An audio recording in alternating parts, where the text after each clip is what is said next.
good. You found it all okay then? Yeah, I did. I'm like 5 minutes late. I'm never early for anything. Oh, are you not? Never, ever. So we'll park here. Do you want to drive round the corner? I drive round the corner out of the way, because if we're sitting here and people see me, they might come over and want to have a chat. Yeah. So that's usually what happens when you sit in the coffee shop there and people come over and they think they don't realise you're in a meeting, you know, and they just want to have a wee chat anyway. So wherever you want, down the bottom or whatever. I know, because we met in Kieran's workshop, didn't we? I know, yeah. That was a good wee workshop. It was very good. It was very interesting. I'm keeping an eye out on all his stuff now. It's been great. Me so too. It has, yeah. Just here. Yes, this will do, won't it? Yeah. Lovely wee view there anyway.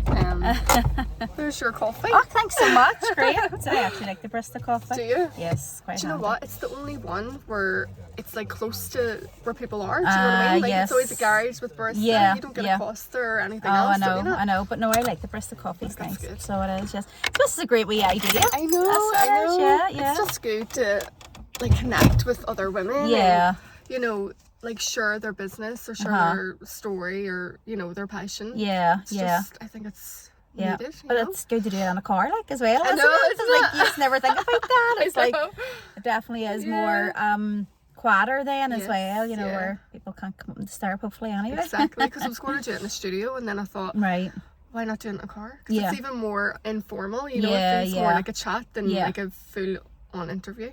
So do you put these up then just on your social media and YouTube and that, or is it like a podcast as well then? So it's going to be a podcast. I need to get everything across, but I like that it's a YouTube series because you get to see people's face. You get to, I don't know, it's just more intimate, I think, when you see people like videos, so definitely. So I just want to jump right into your business and like your story to where you got to, like where you are now with your business. So what got you inspired to do Glow NI? So Glow is a charity, and so we're based right here, right at the Peace Gates, you know, of the Shankin Fall. So you look at that building there, and it's almost like half of it is on the Fall side and half of it's on the Shankill. And then that Peace Gate closes every night still at 6:30. Wow. So it does, which is quite annoying because this building is open to like 10 o'clock at night, and it opens all night on a Friday night because some of the volunteers work with the homeless and that as well. So City Life Centre basically is where it started. I was working, there's a play group in the centre, there's a football pitch, the church owned the building, there's a coffee shop, you know, so it's like a community centre. It's open 7 days a week. So I was working in Hobby Horse Play Group doing administration, and my kids were young at the time, so I was working with parents from both sides of the community, bringing them together and just doing like fun activities and stuff, you know. Because I was involved in the church as well, I was volunteering with the women's ministry and I was working with women. So I was just putting on fun events and bringing women together from both sides of the community. It didn't really matter, you know, where they came from. I was brought up in the background, you know, where my mum and dad were both heavily involved with community work. My dad's a pastor in the church. So I was brought up, you know, with that sort of like mindset of helping other people and, you know, going out of your way to help people and support people within the community and that. So I was brought up in a great family, you know, that were very community orientated and supported people. My dad had set up a charity in 1989 called Stadium Projects, and it's on the Shankill, and it was to help young males mainly, you know, get support away from drugs and paramilitaries and things like that. So when I was 10 years old, he set that up, and I remember standing looking and seeing all the great work that was happening and going, when I grow up I would love to do something like this. You know, I didn't know what that looked like or what it was called or anything like that. I left school with a couple of A levels and a few GCSEs. Like I hated school. I just did not like school at all. And were you academic or anything? No, definitely not. I just went to school for the fun. So I did, you know, because I had to, and then, you know, I tried to make it fun while I was there, but just didn't know what I wanted to do, to be honest. You know, but I always had that in my heart, you know, to help people, you know, that was just the thing. And then it was just like I say, working in the play group and working with women and listening to them talking so negatively about themselves, you know, or seeing them, they drop the kids off to school and then they go home, and Jeremy Kyle used to be on at that point in the morning time, so he used to go home and watch Jeremy Kyle, and I'm like, oh my goodness, that's awful. There has to be more to life, you know, and I want these women to realise that there is so much more to life, and they just think, well, this is it, you know, and then their kids are seeing that, and then their kids are thinking, oh, well, this is just life. So I just thought, I need to do something about it. There's no point in sitting moaning about it, you know, unless I'm going to do something about it. I didn't know what that looked like, but I just started bringing women together and doing wee small groups. Did you have kids at this stage? Yes, I had two younger kids. Yeah, they were in primary school at the time. So I was doing Glow then. I set up Glow as a charity in 2011. Didn't really know what I was doing, didn't really know how to do it, but I was just winging it and just asking questions and going to NICFA and different organisations and just asking for help and support. I didn't have this big massive plan that I was going to be working in Glow and it was going to be paying me. You know, I was still working in a hobby horse playgroup. This was just like a side thing that I was doing because I just saw the need for it. And then I discovered life coaching quite early on then, and I thought, right, this sounds good. This could be something that I would like to study and enjoy. So I trained. How far ago was that? Well, so set the charity up in 2011. It was probably 2012 then. It was a year later then when I discovered, you know, the life coaching, and I started to do that. So then I started to write a couple of personal development programs using the life coaching that I had learned, and it just snowballed from there. So it did, because the life coach nowadays it seems to be very popular. It? So it does. The fact that you've done it so long ago. About 2012 or something. So I done my level 3 first of all, and then went on to my level 5 in life coaching because I just loved it so much. You know, and discovering you know that there's so much inside of us that we can help ourselves, but we just need to learn how to be able to do that, to be able to change our lives, you know. So just because you're born in a certain community or in a certain circumstances or with family or whatever, yes, that does be a part of shaping who you are, but it shouldn't define who you are ultimately. You know, there's so much more there that we can learn to change our lives for the better, and ultimately that helps our children and our community to be better as well. So that was your goal for starting it, to help women not just like live that, you know, because I think in Northern Ireland we are like this, you know, like Jeremy Kyle, and I know. You know, we don't really want to aspire to be more. I don't know, it's just that's like the culture we have, isn't it? Well, especially within these communities here that we work in, you know, within North and West Belfast, obviously they're high deprivation communities and stuff like that. Mental health is very high here as well. So the mindset is, you know, if you leave school with little or no education, you know, that's it, you know. But there's more and more opportunities now, I think, for young people to, you know, to realise that there are other things. You know, okay, you might not be academic, and that's okay. It doesn't mean your life is over. I wasn't academic, but it's about helping them to discover who they are and what their skills and what their strengths are, and then helping them to find that path into becoming who they want to be. And did you ever struggle with any of that? You know, when you're seeing it around other people, did you ever have struggles with maybe your... You know. I wouldn't say, I mean, I think everybody struggles at times, yes. So at times I have struggled with anxiety and a bit of depression, just through different periods of my life, you know, family circumstances and that. But you know, I wouldn't have struggled that much because I had a good family support, you know, married in a great, you know, great marriage and a great family support system, you know, and I have my faith in that as well, you know. But yeah, I think everybody at some point in their life does go through, and that's what I'm saying, okay, there's traumatic things that obviously happen to people, you know, and that shapes who they are to some point, but it's like there's so much more, there's so much help and support out there for people to be able to get off that you know, that mindset and to be able to help themselves. There is, and that's what I just want people to know, that, you know, your life isn't over. You know, trauma happens to people, but you know, and bad things happen, but your life isn't over. You know, you can change things with the right support and help. Definitely. And what does the charity offer then for women? So we started working with women then, delivering personal development. So it's all about what's confidence, what is self-esteem, how can you build your confidence and self-esteem, how do you overcome stinking thinking, which is a great session. Everybody loves that. You know, we start reading off all these stinking thinking mindsets, and everybody's like, oh my goodness, that's me, you know. And it's like, right, well, how can you change your stinking thinking, you know? And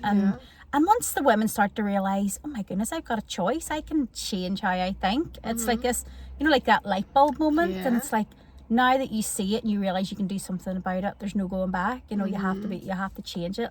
You know, so I just love seeing those aha moments where they go, oh my goodness, I didn't know I could do this, you know. And there's women that are in bad relationships, you know, and we're not there to tell them what to do. You know, we always say we're not counsellors. We're not here to tell you what to do. We're here to share experiences and to share tips and techniques. And it's up to you, putting the control back over to them. It's up to you to take that and to work that in your life and to change that in your life. So there's maybe women that have come in and went, that's it, I kicked him out. And we're like, what do you mean you kicked him out?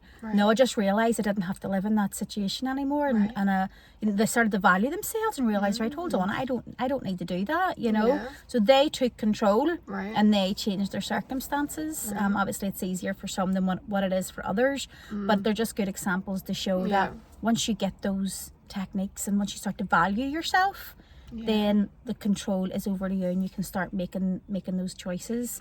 You know, so it's group work, and bring the women in the small group of, you know, 8, 10, 12 women maximum, and they share their experiences with each other as well, which is good, you know, because some woman might have been through something and she's able to go say, well, this is what I done, this can work, you can change, you know. So it's like that peer support as well, which is really good.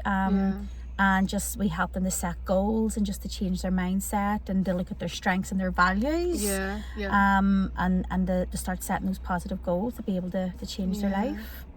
It's like you wonder why they don't teach these things in school, you know? Like we have to wait until we're, you know, adults, but we go through all this like rebellion and self-destruction and self-sabotage before we realise. That was what the women that actually said this, because it was literally just women we were working with at the start, and it was the women that had said to me, my goodness, if I had this when I was younger, I'd have saved myself years of heartache or whatever. So it got me thinking, right, okay, we need to start working with younger girls. So so we do work with young girls now as well. So we've got our Lily program, which is ages 10 to 13. And then the Fearless and Female, which is ages 14 to 17. And then the Real Me program is for women age 18 plus to whatever age really. A wide range of ages there. Do you just go into schools, or do the people come to you? Well, people come to us then, but we can, you know, some we go out to other community organisations as well and deliver our programmes. We have been into schools. I've done the schools and all before, but at the minute we don't have the resources, we don't have the funding, we don't have the people to be able to go and do it. But it's like you say, it's so needed. It is, you know, and there's so many cuts within the Education Authority and you know, community organisations. It's needed now more than ever, but it's just so difficult to try and keep up with the demand, you know, on the services. I'd say it would be definitely. I've seen you're doing an upsale. Is that September? Yes, so we obviously put on different fundraising events, you know, throughout the year, you know, like I say, we're a charity, so I do a lot of funding applications, so a lot of the money that comes in is through funding applications, but it's becoming a lot more competitive now, you know. So we try and do fun events as well, people can get involved in and try and raise money for us to be able to continue to put on these programs.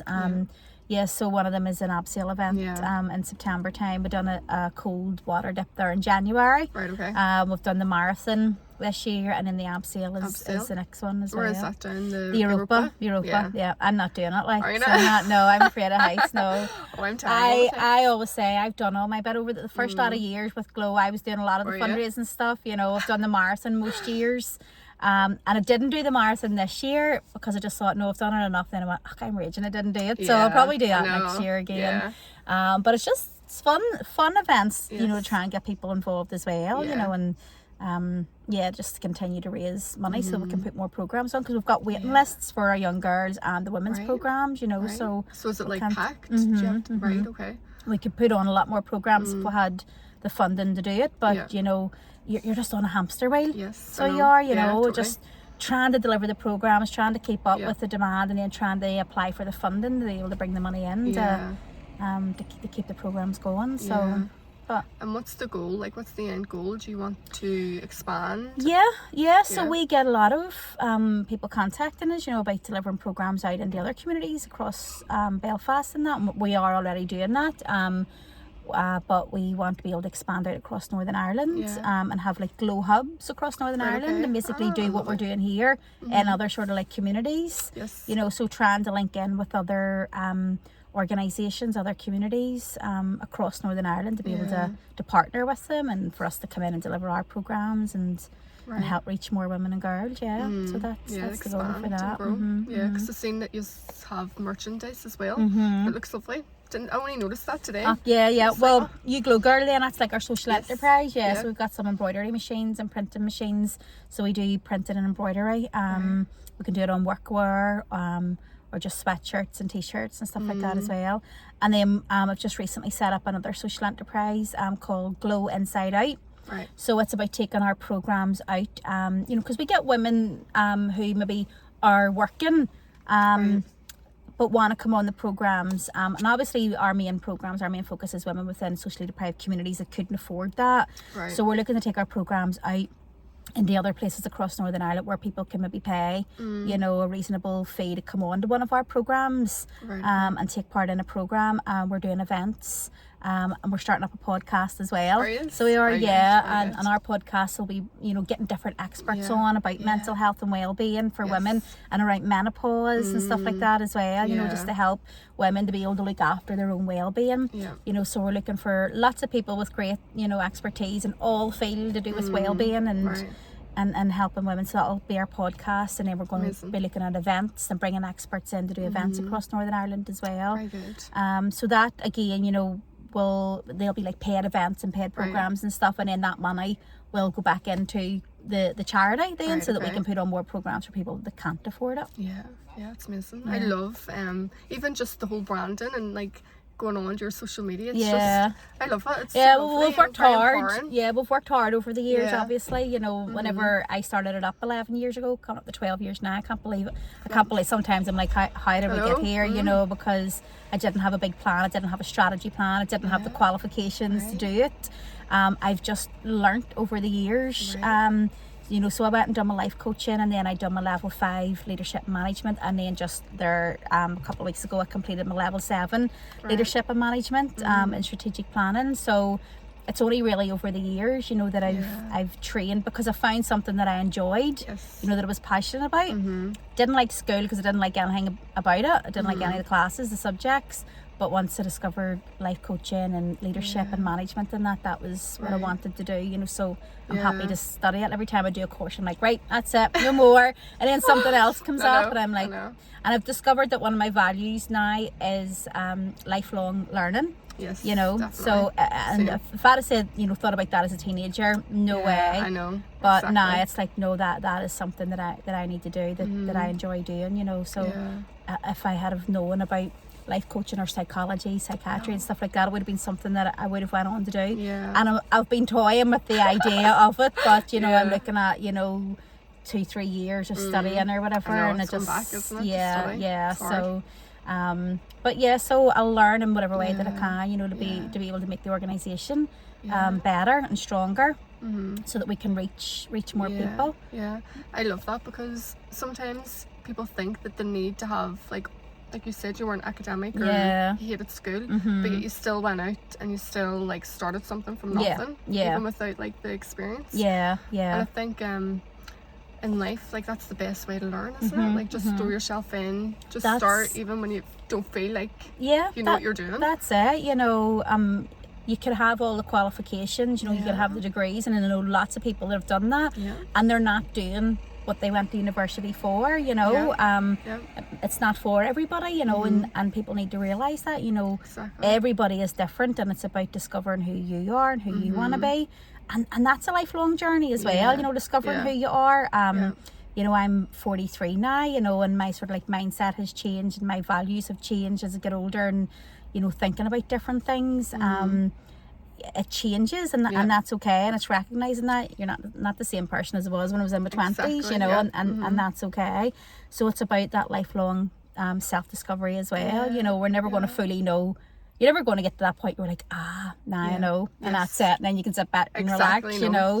But that's the exciting thing, isn't it? Always learning new things about yourself and about other people, and how you can help other people. And was there times when you, I don't want to say fail, but like you made mistakes along the way? My goodness, and you wanted to give up? Was there any times? I want to give up nearly every day, to be honest. Like, there's always something. I'm like, I'm going to get a job in Tesco's. They pay decent enough money. You can just go and stack some shelves and then go home and don't worry about it. And then you hear a story of a young person or a woman that comes in and says, this saved my life, this program changed my life, and then I'm like, right, okay, I'll just get back to it and stop having a moan. But listen, made plenty of mistakes along the way, and that's all right, you know. There's nothing there that I can look back and go, oh my goodness, I've regretted that was so detrimental, you know. I might think of something when I get back out of the car and go, I know. But there was nothing, you know. We're still here, you know. We're still going.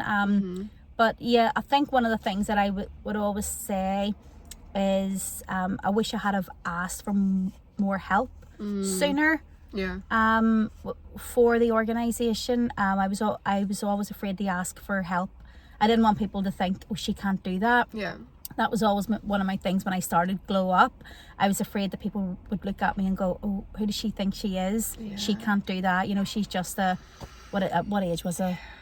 Late 20s, I think, anyway. You know, I didn't have much education, didn't really know what I was doing. So I always feared that people would say, oh, look, who does she think she is? You know, she's going to fail at that. Common. So I was always afraid to ask for help, and I always thought I had to do a lot of it myself.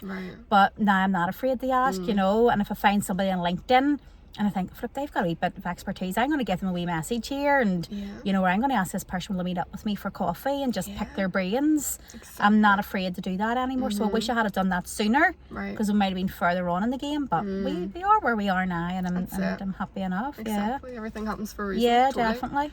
And obviously you're a mummy as well, so what was it like balancing like your passion for Glow and then like motherhood? Well, I mean, have a great supportive husband, you know, as well. He's a fireman, so he works shifts.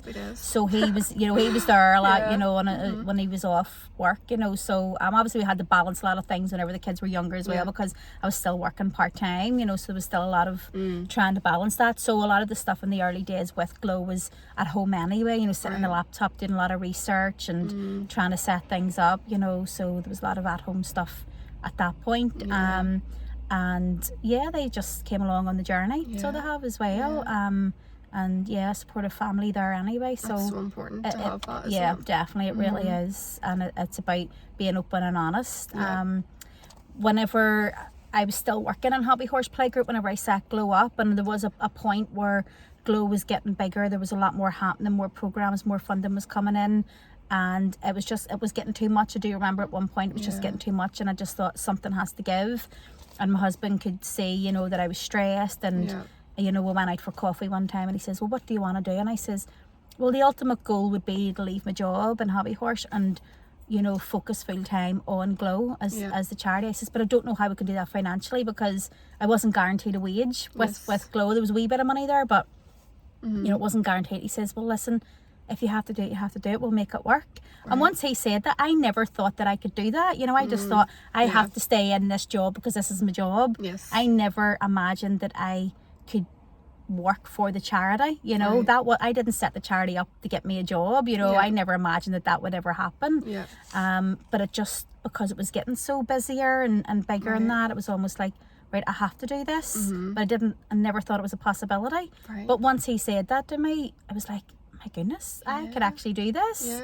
You know, so I done it, you know, and I had a board at that point then, you know, of local women, and I talked to them, and we were able to work out the funding and get some funding to pay me a part-time basis, and that was it. So that was a big step, you know, going from a job that I was employed in then, somebody else employing me and having to get the funding, to me going into a job then where I had to continuously find the funding then. So it was a wee bit scary.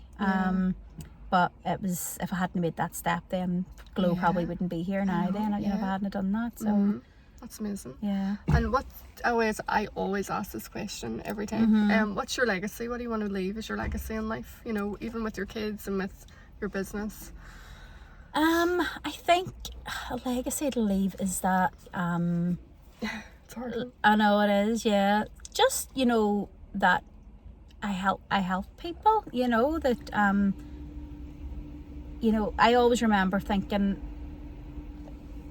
listening to people's stories, you know, and going, I can't imagine how they're getting through life, and you know, I would have taken on a lot of like how they felt in that, you know. And I would have almost felt like as if my heart was breaking at times, you know. And when I heard their stories, and I thought, you know, I have to do something about it, instead of sitting down crying and feeling sorry for people. Right. Doing something, so being proactive. So I think for me, like, it would be, if you're passionate about something, if you see somebody hurting, if you can do something, no matter how small it is, then do it, you know. So I want my kids to see, because I saw this in my parents, you know, if they saw somebody that was struggling, they helped, they went out of their way and they helped, and you know, so that was instilled in me. I mean, I would like my kids to see that as well, is that, you know, if you can help somebody, no matter how small, help them as much as you can, because I think that's, we're all here to be able to help and support each other, and people shouldn't be on their own, struggling on their own, you know. You hear too much of it, you know, mental health issues and that, and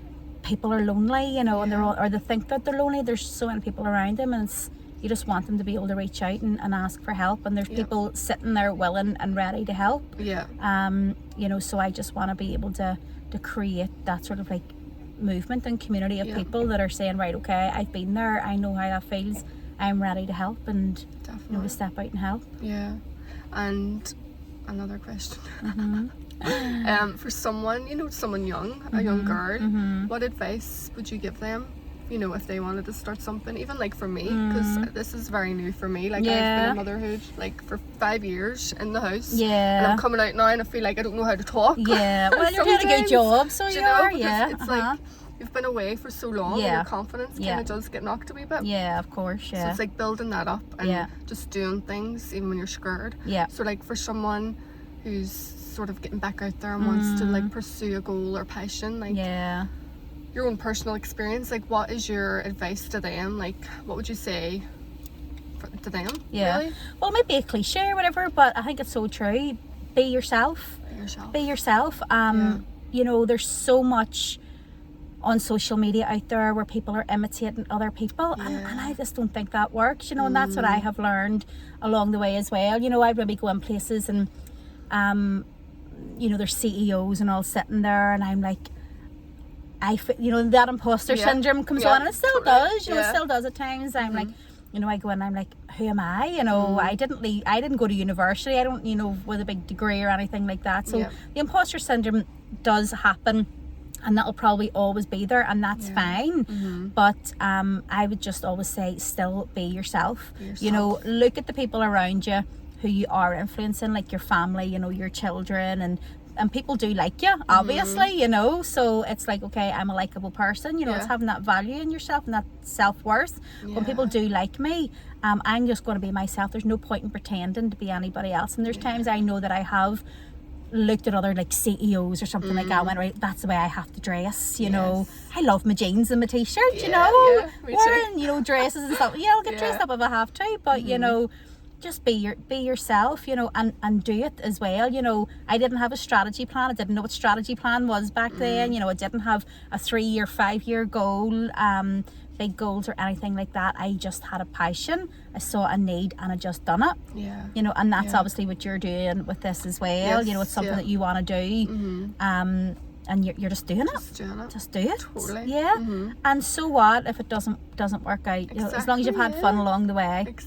And then you go, that's right, okay, I've learned something from it. What else can I do? You know, and that's happened, you know, with Glow, with lots of things. We've tried things and hasn't worked. We went, right, that's okay, you know. I think as long as you stick to your core values as well, and you don't just go off on a tangent and jump on a bandwagon of something that's happening as well, but you stick to who you are, and you just be yourself. And I think that's the most important thing. Definitely.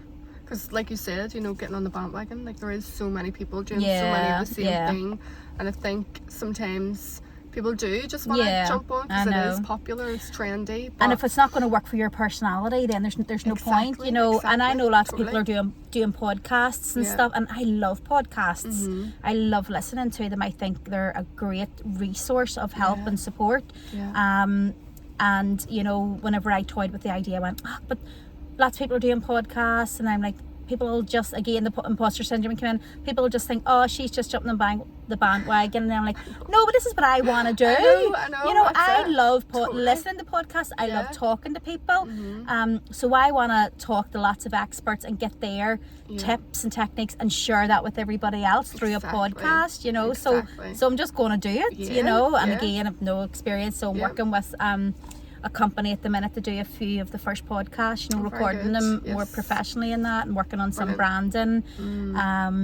But you know, I'm just going to sit down and have conversations with people and ask questions, and that's how people grow and learn, you know, just through conversations, and you become more confident in it then as well. So you will, you know, so the more you do it, the more confident you'll become in that area. Yeah, definitely. Okay.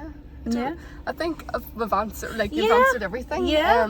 Because obviously I think every single person I speak to has like a different like story and different things they want to talk about, so I never like to, you know, push anybody to talk about things maybe they're not feeling comfortable. But I really love what you're doing, you know, the business, and I'm glad it's like helping so many people, because they really need it. Yeah, definitely. And like I say, that's what we want to do, you know, is expand out in the other areas across Northern Ireland, because I think what we're delivering, you know, the personal development and the well-being and the mindset, you know, everybody needs it. You know, if you're working, if you've got your own business, you know, if you're a stay-at-home person, everybody needs that personal development and needs that, you know, help to build their confidence, their self-esteem, change their mindset, and we just want to be able to help and support people, you know. And I've always just got that mindset, like I say, you know, that's one of my values that was instilled in me from a young a child, really, and that's always stayed with me, you know, about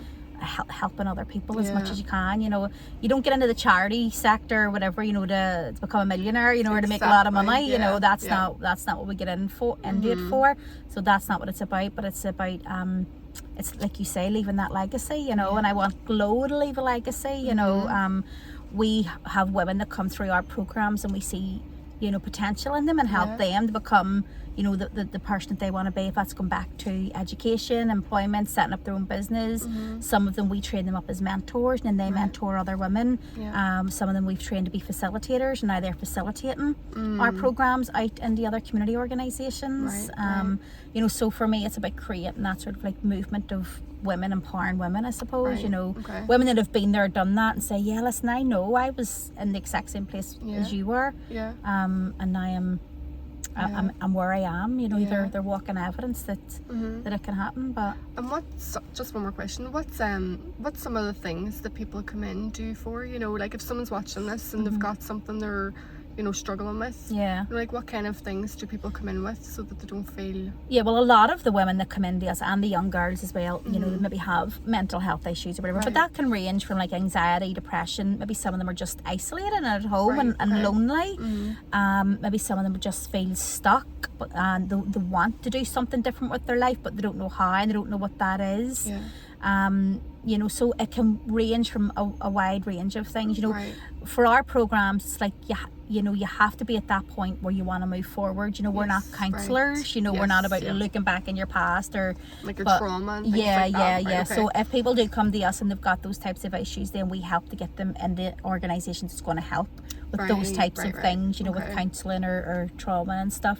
But you know, this is like life coaching, so this is about helping you to move forward, and that's what I love about life coaching, you know. It's about looking forward. You might have to glance back a wee bit to see what you've came from and how you overcome that, but it's about moving forward. So you have to be in that sort of like place where, okay, you might feel stuck, but you want to move forward, so you're willing to take the action to do it. So a wide range of issues, and you know, what people do is they just can register on our website to come on to one of the programs, and one of our workers will be in touch with a date for the next program, but they'll have a conversation with the person to say, okay, where are you in life, you know, are you getting any other support, what's happening, just to make sure that the program is right for them, because you know, we do have waiting lists. We do try and get them down as quick as we can. And you know, if they live sort of like within like the Belfast area, it usually works. Okay, amazing. Thank you. I can't wait to see, you know, where it goes and like see all the different wee glow hubs around. I know. Well, I'm excited about that. I'm excited about the glow hubs then, and you know, as the charity, and I'm also excited about Glow Inside Out as the social enterprise. Oh, you know, yes, I remember that. Yes. To do more events. So we've got an event happening in Lisburn, the Civic Centre, in October. Right.